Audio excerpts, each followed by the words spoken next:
Yeah, we can do better than that. I said, how we doing today? There we go. That sounds like we're not full of Thanksgiving turkeys. I tell you, boy, the spirit of the season is flowing through me. I have had so much of that special eggnog just to get in the right mindset. Is everybody here excited for a festive tale full of Yuletide cheer? Yeah! Very good. This story here is a personal favorite of mine. It is a classic story of good and evil. It features lots of greed, a four-poster bed, and ghosts. Yeah, now that's weird for a Christmas story, right? Yeah, all right, well, this is what the manager scheduled, so we're already pot dedicated. Let's go for it. Okay. Oh, also, I want you all to meet my Merc on the woodwork. That's him right there. Yeah, I totally came up with that. All right, for this story, we are going to travel back in time to jolly old England for a dignified holiday tale written by Sir Charles Xavier Dickens and brought to you by Disney Plus. Yeah, I wouldn't know how to react to that either. Yeah, you see, we were a limited time special event, but now, thanks to Disney Plus, we're going to be here through the holidays. Yeah, it's nice to have a streaming platform that actually understands quality content. Now that the pandering is over, let's move on to the story. Oh, I love Christmas stories. They always make you feel so good about yourself and happy, and you always just can't help but smile. I'm going to read this one cover to cover, 160 pages, so buckle up, everybody. Marley was dead. Well, that is a dark start to a Christmas story. See, dead as a doornail. Wow, what mood were you in, Mr. Dickens? Okay, this is less morbid. The meanest man in all of London town was a vile, ugly, hairy, smelly, prickly, miserly old brute by the name of Loganezer Scrooge. Old Scroogey was a real curmudgeon who hated the holidays, and he would always walk around saying, "Bah humbug, bub." He was just a really not nice guy, but he had this wonderful employee who was funny and charming and very attractive, although yes, he was an acquired taste. This employee's name was Wade Cratchit Pool.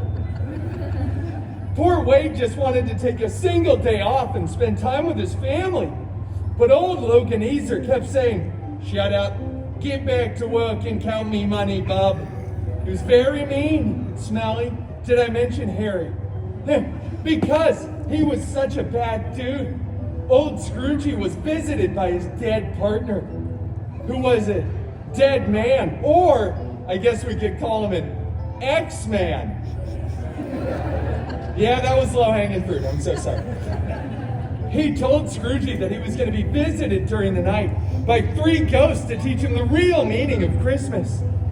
Old Scroogey slept uneasy that night, like when you have one too many chimichangas before going to bed. But just as he laid his head down, there was a bright flash outside his window. He runs over and rips open the curtains. But it's just Johnny Storm, all flamey and bright. Yeah, it wasn't Steve Rogers like we all hoped it would be. He starts yelling a bunch of things about being the ghost of Christmas past, and then he shouted a whole bunch of vulgarities that I can't repeat here at the Disneyland Resort. Registered trademark.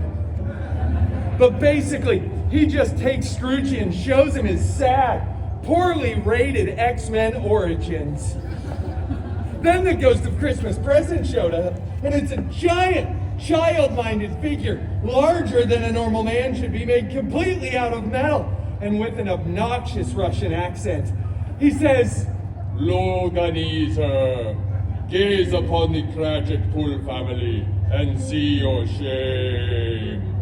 He shows them A beautiful family living in a small, humble studio apartment right off of Pico and Crenshaw. Blind Al, Dog Pool, and tiny little Peter Pool, who's obviously very ill and leaning on a too small crutch. They can barely get by on the meager salary that Wade's boss gives him. Poor old Scroogey is a pitiful scene as a single tear rolls down his cheek into those weird mutton chops. It was like when you watch the climax of the perfect rom-com, The Proposal. The next scene takes place at a cemetery with the ghost of Christmas Days of Future Past, and things get really crazy and the timelines get all convoluted, and I'm not going to get into it because it will give you nightmares, and it pretty much destroyed the X-Men franchise for a few years. But basically, he taught Logan Easer that really you need to keep the spirit in your heart all year round. Think of those less fortunate than you, and overall, just be less of a jerk all the time. Tiny Peter Pool narrowly escapes death thanks to Logan Easer's shillings.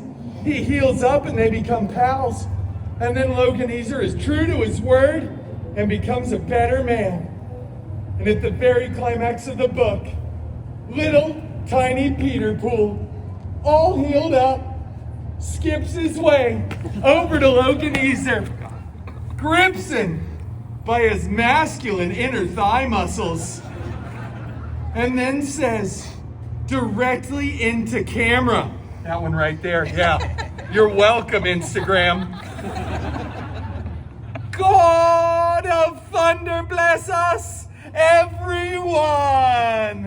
And they all live happily ever after. That's an applause. Yeah. They're especially happy because this story in particular has been redone and merchandised so many times over the years. You want to know the real spirit of the season? Positive profit margins. Yeah. Thank you all so much for joining me here for that rendition of a classic tale, brought to you, of course, by Disney Plus. I hope you all enjoyed it, and we'll see you again next time on the Storytime with Deadpool Holiday Special. Happy holidays, everybody! And of course, happy holidays, Disney Plus. They get top billing, I know. Time for me to go backstage and watch Frozen 1 and 2 on Disney Plus. I don't think I get paid when you say it. I'm gonna have to double check. Bye, everybody.